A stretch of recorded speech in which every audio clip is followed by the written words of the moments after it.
বিবি পায়রা পায়রা, বিবি পায়রা পায়রা, বিবি পায়রা পায়রা, বিবি ও মামা, দেখো না আমার চুলটা হিরোর মতো লাগছে না?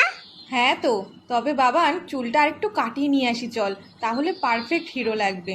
ও মা শোনো, তুমি দোকানদারকে বলবে আমাকে যেন হিরোর মতো চুল কাটিয়ে দেয়, পুরো যেন শাহরুখ খানের মতো দেখতে লাগে। ও মা বলো না, বলবে তো? বলবে না তো?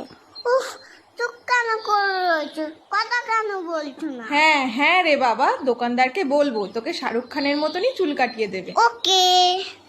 কি বৌদি, কেমন আছেন? খবর সব ভালো তো? হ্যাঁ দাদা ভালো।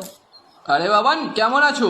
হ্যাঁ ভালো আছি, তবে আমার কিন্তু হিরোর মতো চুল কেটে দিতে হবে। তুমি পারবে তো? আগে বলো, নয়তো তোমার কাছে কাটবো না। সব রকম কাটতে পারি আমি, তুমি এখানে এসে বসো। আমাকে একটু উঁচু করে দাও, আমি তো মুখটাই দেখতে পাচ্ছি না। হ্যাঁ তাই তো, তুমি নামও, আমি উঁচু করে দিচ্ছি। দেখো আমার জন্য সব চুল কেটে দিও না। আহ বাবা নড়ো না, কান টান কেটে যাবে কিন্তু। ও দাদা, একেবারে মুড়ো করে কেটে দেবেন। হ্যাঁ হ্যাঁ, বুঝেছি বুঝেছি। আমার চুলগুলো কোথায় গেল?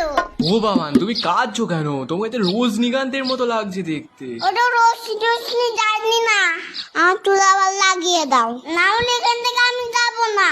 বাবান ওরকম করে না, নেমে এসো বলছি। আমার দেখো আমাকে টাক করে দিচ্ছে, তুমি আঙ্কেলকে বকো, বকবে না। শোন, টাক হয়েছিস তো কি হয়েছে, ও আবার দুদিনে চুল গজিয়ে যাবে, তাছাড়া তো তোর হিরোর মতনই লাগছে। ঠিক আছে ঠিক আছে, টাক যখন হয়ে গেছি তাহলে চকলেট দাও। এই তো বাবান, ভালো ছেলে, বাহ বাহ। তুমি চুপ করো, তোমার দেখুন আর কখনো চুল কাটতে আসে না।